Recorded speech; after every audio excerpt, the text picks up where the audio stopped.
Recientemente el republicano congresista Dan Crenshaw aseguró que la propuesta de los republicanos en la Cámara Baja o en el Capitolio estadounidense es ayudar a México a combatir la lucha contra el fentanilo, y Michael Waltz, integrante también de la Cámara de Representantes, pidieron declarar a los carteles mexicanos en una condición similar al terrorismo.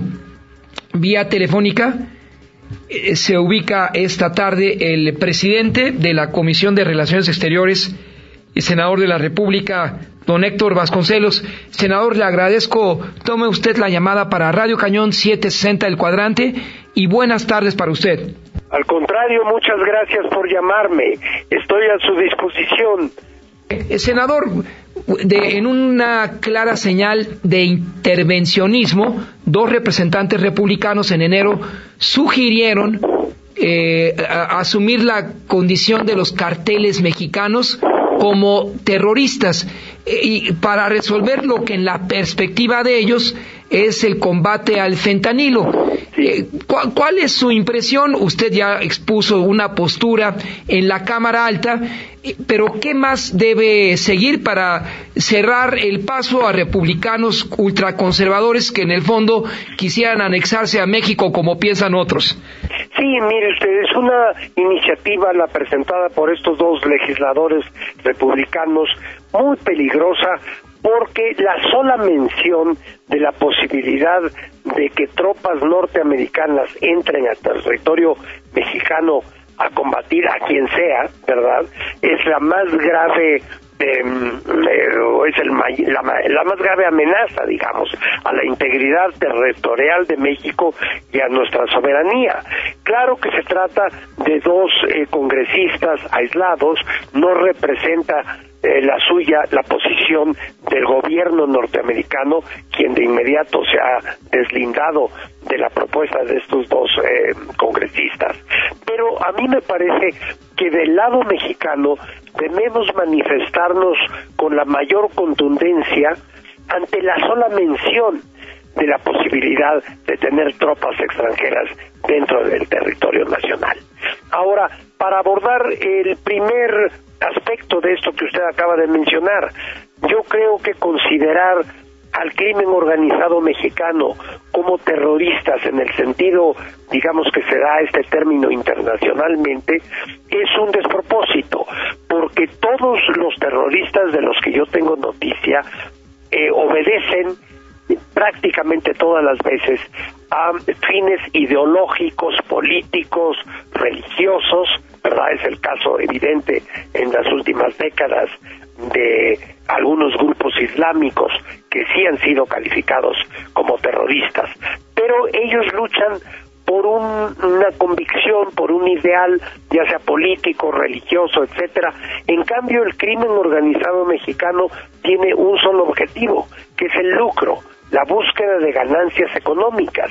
No hay una agenda política, no hay una agenda ideológica con el crimen organizado mexicano.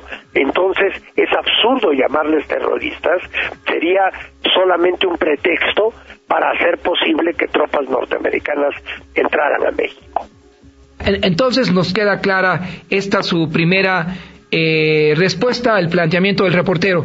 El terrorismo sigue una doctrina, una ideología, como en el Medio Oriente, Al Qaeda, el Estado Islámico, pero aquí nos dice, senador, los narcotraficantes mexicanos actúan solamente por lucro. Así es. Yo creo que nadie podría contradecir esto, es una realidad, me parece a mí.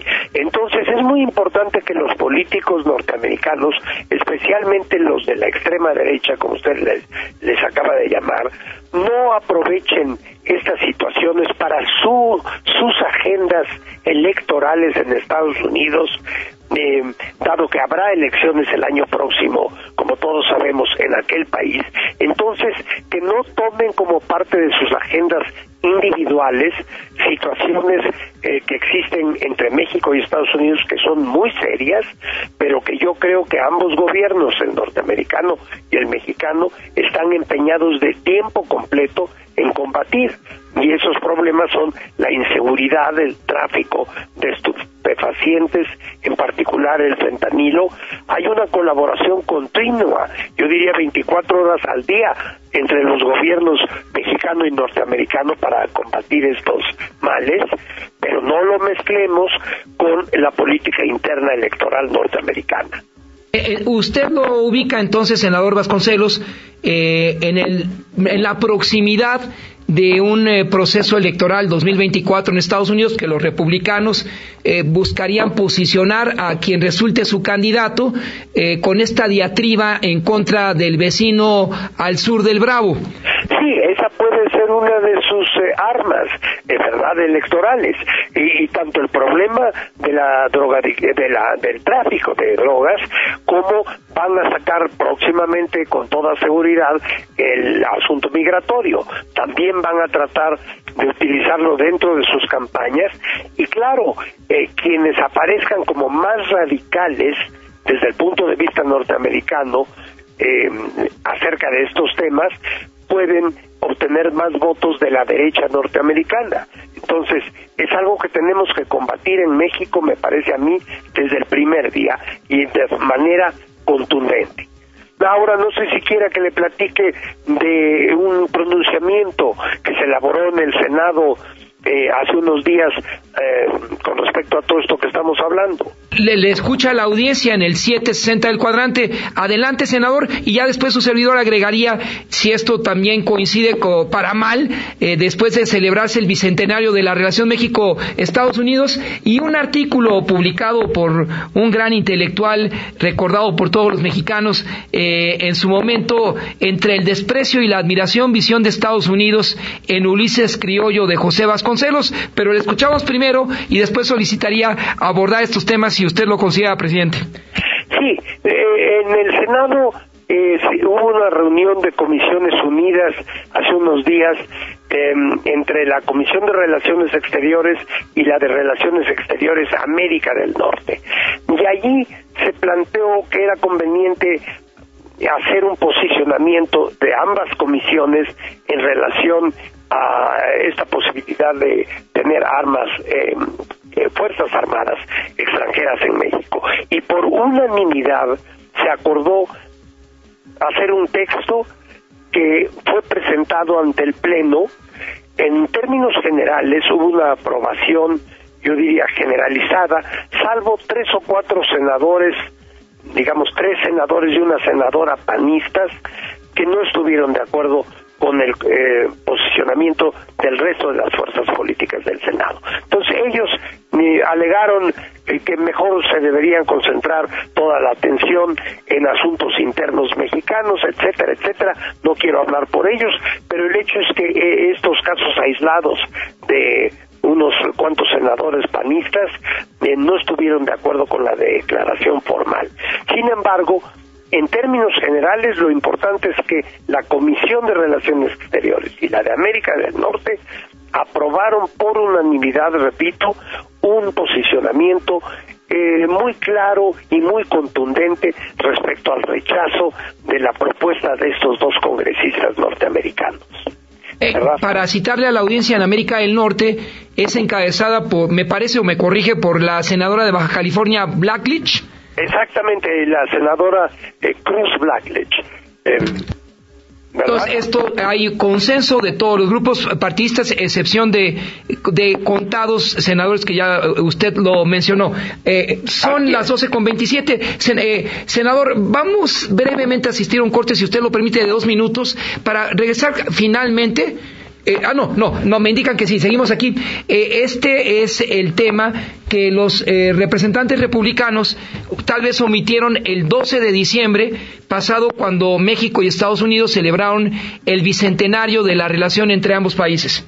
Sí, ahí sí no creo que tengan nada que ver los acontecimientos de las últimas semanas con la celebración de los 200 años de nuestras relaciones, que fue, como usted dice, en diciembre. No, yo creo que son hechos completamente separados, ¿verdad? Y finalmente, senador, en la eventualidad que el Partido Republicano se inclinara en su proceso interno, en sus respectivas convenciones, por nominar por segunda ocasión a Donald Trump, pues que no se separa tanto de esas diatribas de sus correligionarios, ¿qué panorama, si hacemos aquí un escenario de prospectiva, vería usted como presidente de la Comisión de Relaciones Exteriores de la Cámara Alta?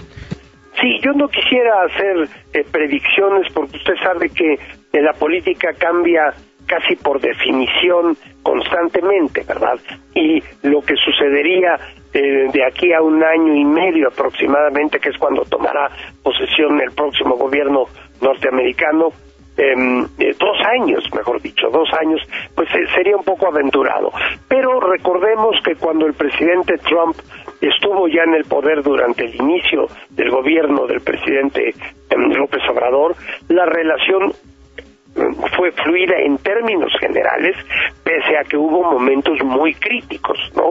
Como en mayo-junio del 2019, pero en general pues se pudo avanzar en los grandes temas de la relación bilateral, muy específicamente en la conclusión y puesta en efecto del TEMEC, del Tratado México-Estados Unidos-Canadá. De modo que tampoco me alarmaría yo demasiado ante ante la posibilidad de una nueva administración encabezada por el presidente Trump. Y, presidente, para concluir, no sé si estaría usted de acuerdo en que estos senadores que se manifestaron en contra del comunicado de las dos comisiones podrían situarse como intracolonialistas, basado precisamente en esta obra de José Vasconcelos, que usted conoce mejor que nosotros, Entre el desprecio y la admiración, visión de Estados Unidos en Ulises Criollo, de José Vasconcelos. Sí, mire usted, yo creo que estos senadores pues claramente se colocaron del lado de todos aquellos que se han opuesto a lo largo de la historia de México a una verdadera y auténtica soberanía e independencia de México. Es la postura de la vieja derecha mexicana, lo que se conoce como la reacción, que estuvieron contra Juárez, contra Hidalgo, Morelos, que se aliaron con Iturbide, que se opusieron, por cierto, en la sede de la embajada norteamericana al gobierno del presidente Madero, que fraguaron la caída y el asesinato del presidente Madero en la embajada norteamericana hace más de un siglo, los que se opusieron a las políticas sociales del general Cárdenas. En esa línea se coloca quien se oponga a una postura absolutamente firme y contundente de México en rechazo de cualquier posibilidad de intervencionismo extranjero. Presidente de la Comisión de Relaciones Exteriores, maestro don Héctor Vasconcelos, le agradezco por tomar en la línea telefónica Radio Cañón 760 y buenas tardes para usted. Muchas gracias por la llamada. Hasta luego. Adiós.